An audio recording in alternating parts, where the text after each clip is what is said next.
And away we go. Alright. Let's see what me, Eric, or Risk have sent in the group chat. Whatever is floating about in the social media landscape these days. Or something. Alright, so I sent a YouTube short by James Howell, and the title reads, Matches for 6 years to stop players escaping. Wow. What's the reason that these players are escaping? Well, we're about to find out. Why did 7 of this country's players escape in the last international break along the Red Sea since the country of Eritrea, commonly referred to as the North Korea of Africa? This is because they have been governed by the dictator Isaias Afwerki ever since their independence in 1993. Eritrea is ranked last in the Media Freedom Index, showing 3rd worst in the Corruption Index, below North Korea, whilst also being the 16th least developed country and one of the poorest on the planet. As a result, many of their citizens have the desire to leave, but are typically unable to, due to having the world's 10th weakest passport and needing an exit permit, which is often denied by authorities due to the mandatory military service and the fear that they would defect. Playing abroad for Eritrean clubs or the national team is therefore one of the only methods of escape, and it has become pretty common, with over 80 players and staff fleeing to 5 different countries between 2006 and 2021. The government has tried to prevent escapes in 3 ways. Firstly, in 2007, they began demanding a 100,000 naira security deposit from each squad participant before every future trip. Secondly, Eritrean nationals living outside of the country started to become favoured for the squads over those still living in the homeland. And lastly, the FA withdrew from all FIFA-governed matches and tournaments in the last 6 years. However, in the March international break, Eritrea returned to action for the 2027 AFCON preliminary qualifying round against Eswatini. The unranked nation beat 159th place Eswatini 2-0 at home and 2-1 on the road to progress to the qualifying group stage and receive a rank of 184. During the away trip though, a familiar story emerged. Out of the 10 domestic participants, only 3 of them returned from the neighbouring South Africa, where it is believed that the remainder of them have relocated to in the search of a better life. This left Egyptian coach Hesham Yakan with the task of finding replacements for all of these players. Less than a month into his role, find out why a 3rd division team could be playing Europa League football next season by following for my next video. So, a poor economy, and you have to be given permission to leave your own country, which most cases you'll be denied for, and given the fact that, from what I've just listened to, the only way that you will ever be given permission, or you will ever be allowed to leave Eritrea, is if you're with, or at least you're committed doing duties representing your country in whatever sport you're good at. In most cases, a lot of Eritreans go for football because it's accessible, mostly, on average, not always.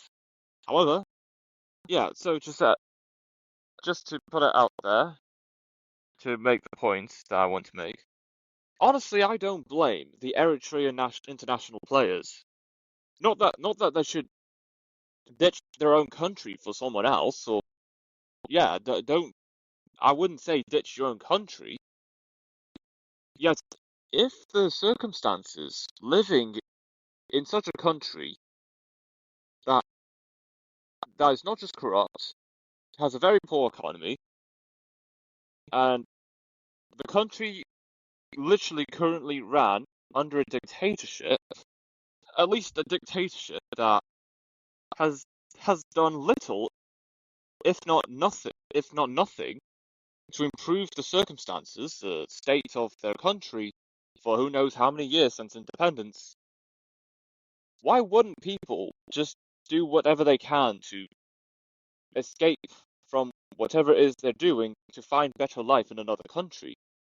And when I watched that video, when James said that at least 7 players from the Eritrean national team had escaped, a lot of them, if not all, had resided in South Africa, or at least at the time of them escaping, they've settled somewhere in South Africa.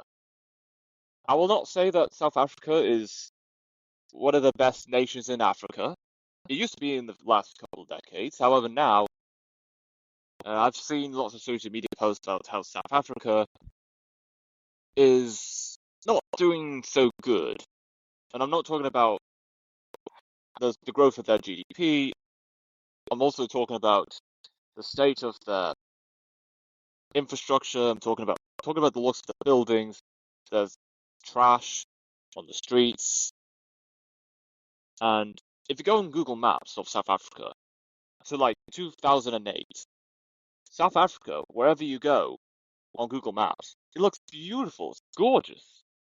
Now, then you fast forward to Google Maps somewhere in South Africa, Google Street View, towards today, and then the difference will shock you.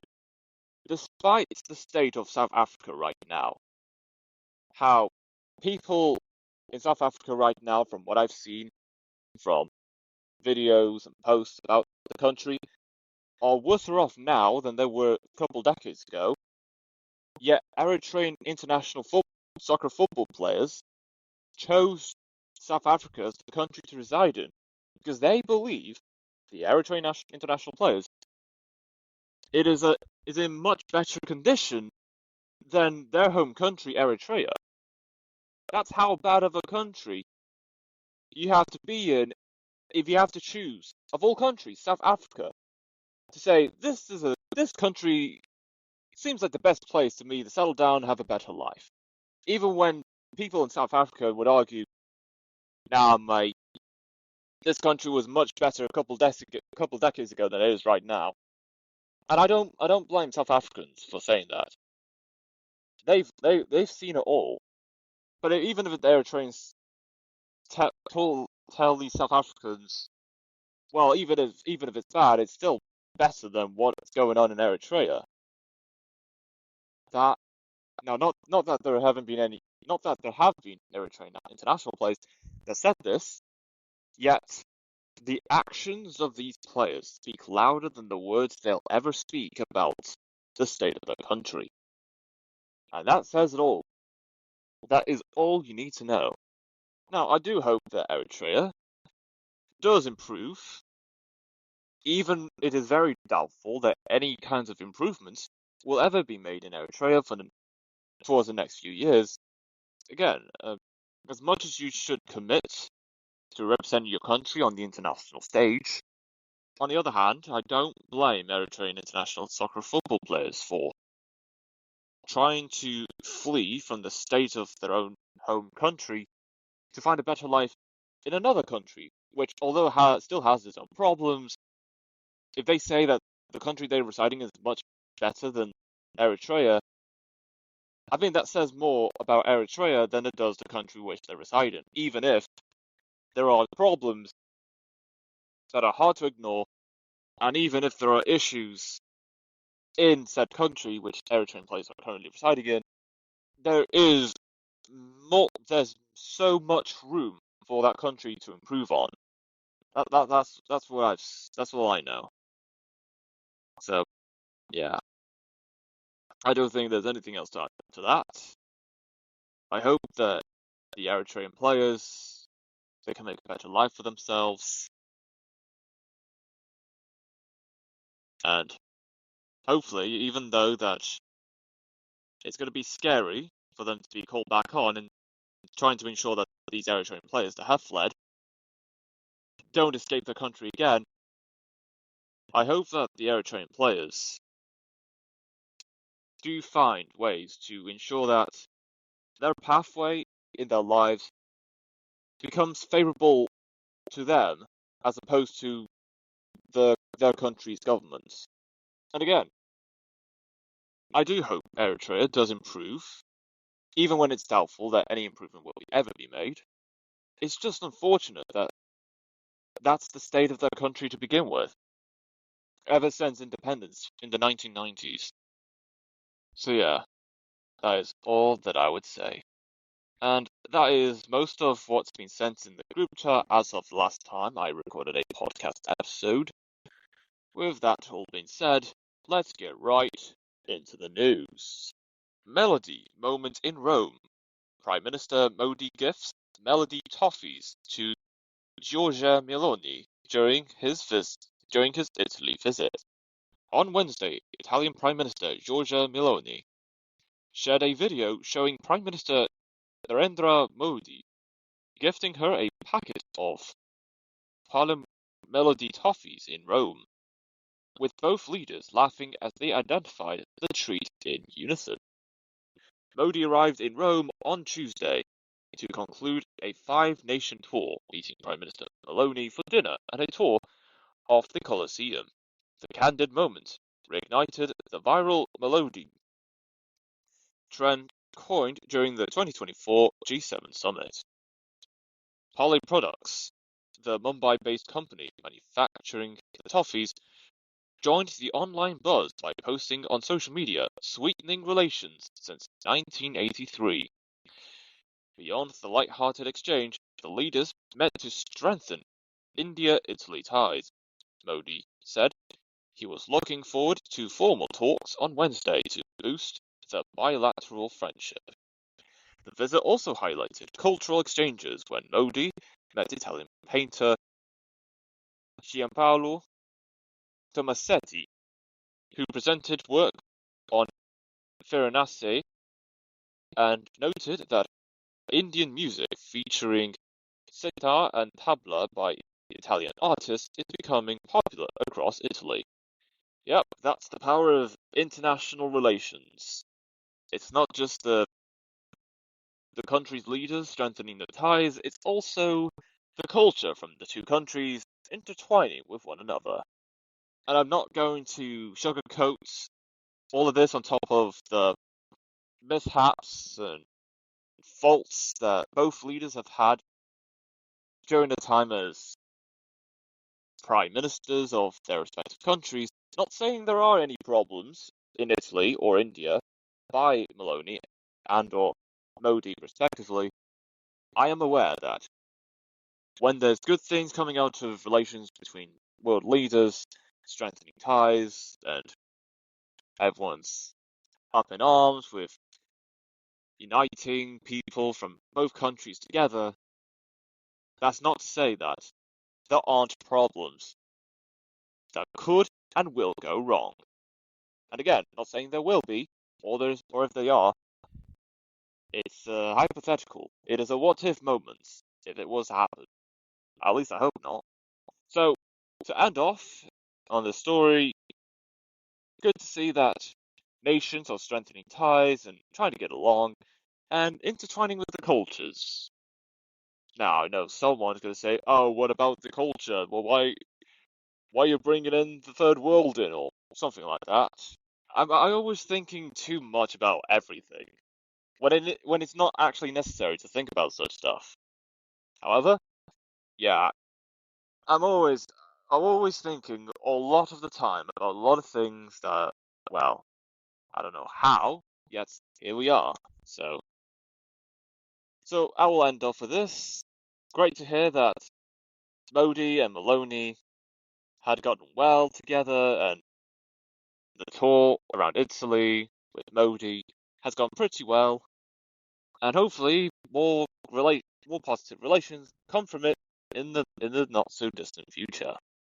The Mandalorian and Grogu review, not the Star Wars epic you're looking for.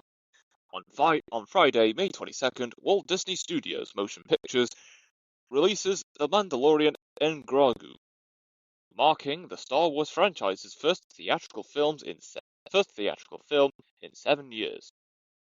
The New Republic enlists bounty hunter Din Djarin and his apprentice Grogu to rescue Rotter the Hutt, aiming to secure intelligence on a target in exchange for the hostage. Early reviews show a split, with the film garnering 62% on Rotten Tomatoes, as some reviewers argue the scope feels too small, resembling a small-screen rerun rather than an ambitious blockbuster. Voicing Rotter, Jeremy Allen White joins Pedro Pascal, though critics cited stilted dialogue and formulaic action sequences as significant drawbacks to the film's overall execution. As the Star Wars franchise approaches its 50th year, observers question whether this standalone adventure effectively revitalizes the series for the big screen amid ongoing debates around its creative direction. If you're going to make movies of any scale, of that's based off a long-running, or at least a TV show on a streaming service or on a linear television channel, the stakes to produce the movie based on a televised series it's not just high, it is also important that there is a lot of elements. Not just a lot of elements, there are layers which complement each other.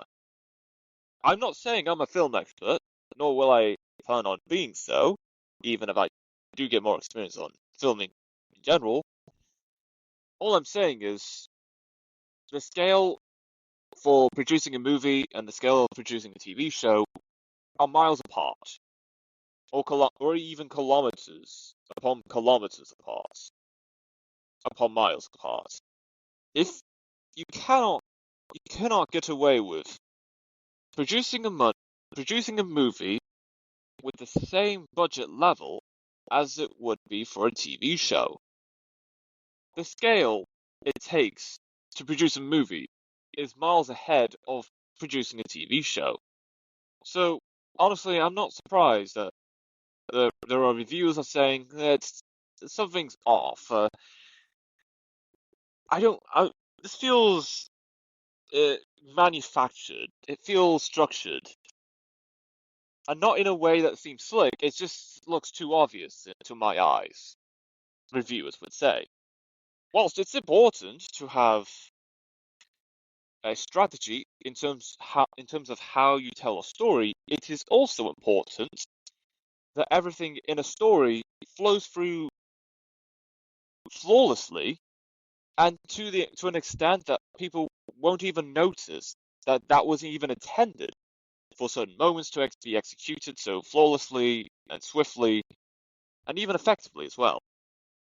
From what I'm reading here, I feel like whoever produced the Mandalorian and Grogu movie, I think they were either overestimating how well this movie could have gone, or they were just trying to try to be efficient with whatever budget they were given by Walt Disney Studios Motion Pictures. Whilst the budget is going to be high, especially if you're working with Disney or one of its studios. Yeah, again, this is Disney. The standards are high enough as it is. Anything lower than above average, it can you even call it a Disney movie? Or even let alone a good Disney movie? I know I'm putting a lot of pressure on Disney. The work Disney has produced in the past, especially in their earliest decades.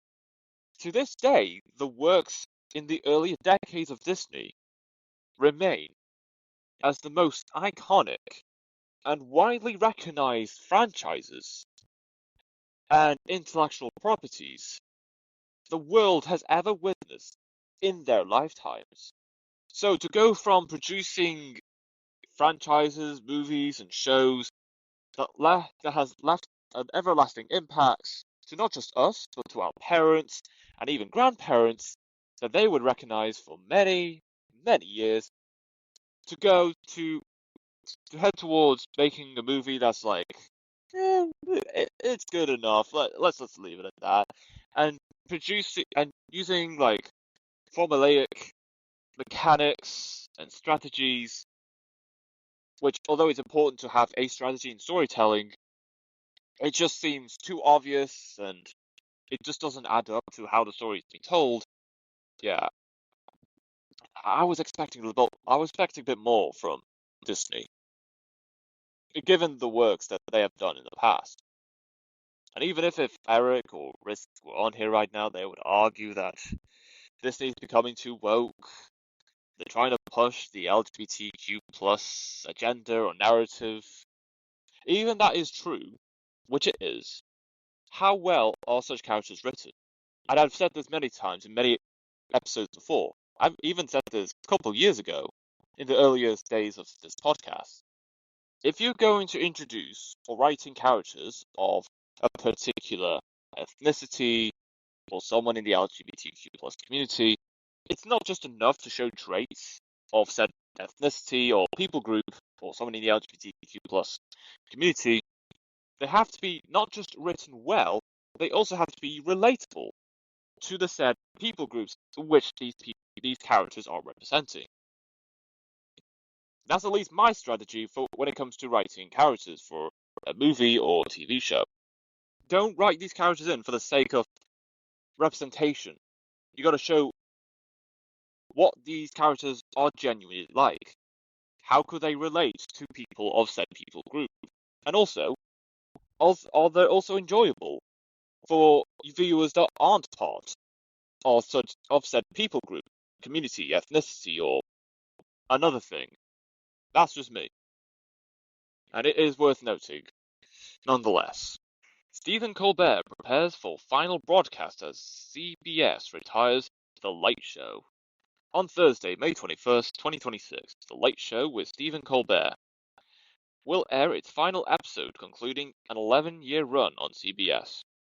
Paramount executives described the cancellation as purely financial amid a challenging late-night market, though critics allege the decision stems from Colbert's frequent criticism of President Donald Trump.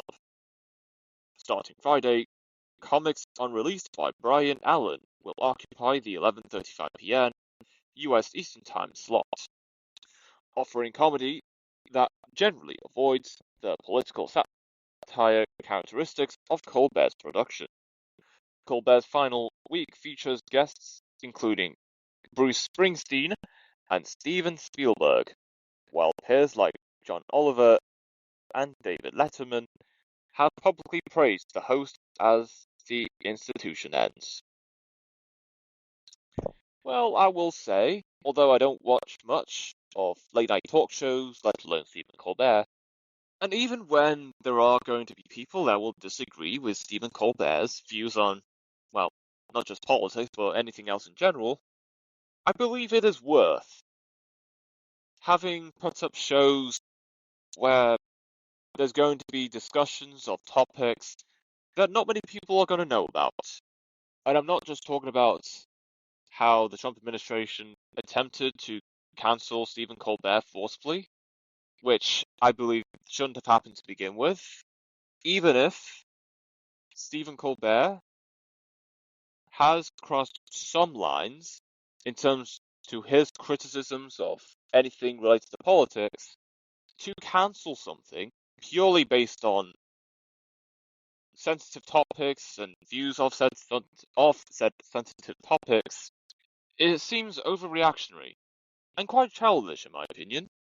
And even when the cancellation of The Late Show with Stephen Colbert is unfortunately will still happen anyway, like this is the final episode and something else will take in its place in life and in life, even if there are ideas that we do believe do work, and when applied, it does work effectively in our lives, it's also important to give space for opposing narratives and viewpoints to not just challenge the views that we have, it is also worth having something to bounce back towards, so that way, not that people are going to be on board with the opposite narrative, it is worth getting an understanding of how the majority narrative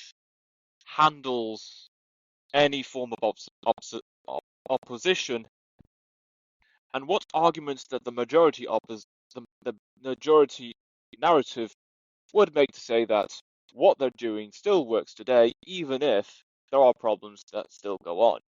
And likewise, I would say with The Late Show with Stephen Colbert, even if there have been controversies about how Stephen have called out the Trump administration on a lot of things, and if there are some lines that have been crossed, not to say that has happened, however, the execution looked like there could have been lines being crossed, it is still important that there is one side and another side making their points about their own perspectives and narratives to allow people to decide on what narrative they believe makes sense to them, and when applied, they believe will be most effective to them. There is no right or wrong to how we view the world and how life in general works.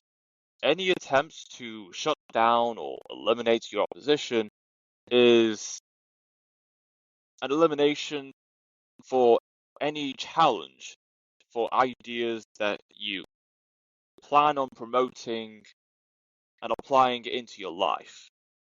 Again, even if there are ideas, when applied, do work, there has to be opposition to not just challenge your ideas, it is also important to have opposition as to see how you handle such opposition.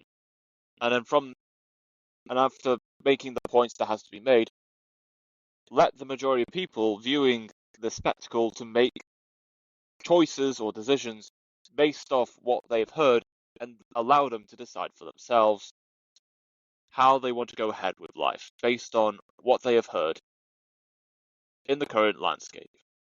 I'm talking general landscape. I'm not talking just the media. I'm talking about how we communicate with local services in life and our, our workplace, education, whether in school, anywhere. It is worth challenging ourselves. Not too much, just a little, just enough. We are on our heels and make the points about how we live life and how do we go on with life, applying the knowledge that we know of. And whilst I know the lads that do come on, and I know that Risk and Eric that I do the podcast with when they're on here, they're going to disagree with Stephen Colbert. Yet I will say that Stephen Colbert, as someone that calls something out for what's going on in the United States, it's not the opposition that will make a difference. It is at least an opposition that is not afraid to call out anything in the US government for what it is. And that's the challenge that a lot of us in life need. Even if we don't agree with them, and we don't believe that their ideas would work, it's still worth at least putting ourselves in positions to express and showcase what ideas we have and what perspective they witness with whatever goes on in our lives in general. OpenAI and co-founder and former Tesla AI executive Carpathy joins Anthropic. On Tuesday, AI researcher Andrej Karpathy announced he joined Anthropic, strengthening the Claude maker as it competes with OpenAI in the intensifying AI race. Karpathy helped launch OpenAI as a founding research scientist before leading computer vision for Tesla Autopilot, then left in 2022 and started the AI-centered education startup Eureka Labs, reporting to pre-training leading Nick Joseph.